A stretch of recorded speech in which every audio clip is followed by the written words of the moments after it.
حریم کے فون کرنے پر سمین اسے کہے گی کہ تم نے اسفند کو ایک مہرے کے طور پر استعمال کیا۔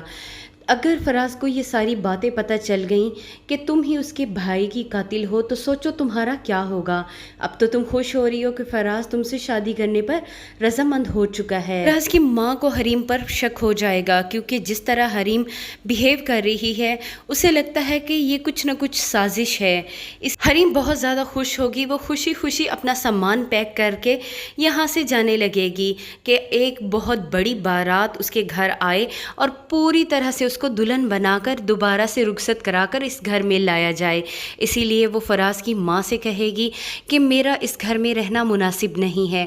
اب جب فراز کے ساتھ میری شادی ہونے والی ہے تو مجھے لگتا ہے کہ مجھے اپنے گھر چلے جانا چاہیے، آپ لوگ وہیں سے مجھے رخصت کروا کر لے کر آئیں۔ اس کی ان باتوں سے فراز کی ماں کے دل میں شک پیدا ہو جائے گا کہ یہ لڑکی کچھ ٹھیک نہیں ہے، کیونکہ وہ پہلے ہی دن سے دیکھ رہی تھیں اور صغیرہ پھپھو نے بھی اس کے متعلق یہی بتایا تھا۔ پولیس کی انویسٹیگیشن مکمل ہو جائے گی اور وہ فراز کو بتائیں گے کہ اسفند کے قتل کے پیچھے عارف کا ہی ہاتھ ہے۔ وہ لوگ اسے گرفتار کرنے کے لیے سمین کے گھر جائیں گے۔ وہاں پر بھی فراز کو سمین پر ہی شک ہوگا کہ سمین کی وجہ سے ہی عارف نے اس کے بھائی کو قتل کیا، اسی لیے وہ اسے بہت سخت سنائے گا۔ سمین رو رو کر اپنی بے گناہی کا یقین دلائے گی، لیکن فراز کو اس وقت بالکل بھی یقین نہیں آئے گا۔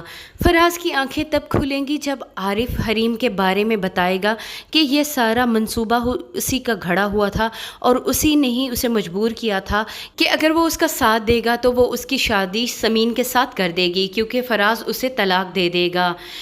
حریم بہت زیادہ خوش ہوگی، لیکن فراز کو اب جب پتہ چلے گا کہ حریم ہی اس کے بھائی کی قاتل ہے اور وہ حریم کے گھر بھی پولیس لے کر پہنچے گا، حریم کے پاؤں تلے سے زمین ہی نکل جائے گی جب وہ فراز کے ساتھ پولیس والوں کو دیکھے گی۔ اب اسے لگے گا کہ اس کا انجام قریب آ چکا ہے۔ فراز کی بھی آنکھیں کھل جائیں گی، پولیس حریم کو بھی پکڑ کر لے جائے گی۔ فراز کی ماں بھی فراز کو سمجھائے گی کہ اسے سمین کو گھر لے کر آنا چاہیے۔ حریم کی حقیقت کھلتے ہی اب ملیحہ بیگم بھی چاہے گی کہ سمین اس گھر میں دوبارہ سے واپس آ جائے۔ وہ فراز کو بھی مجبور کرے گی کہ وہ جا کر سمین کو لے آئے۔ سمین کے والد خود بھی پریشان ہوں گے کہ اس کا اپنا ہی بھانجا ان سب کا ذمہ دار تھا اور اس نے سمین کا گھر برباد کرنے میں کوئی کسر نہیں چھوڑ رکھی۔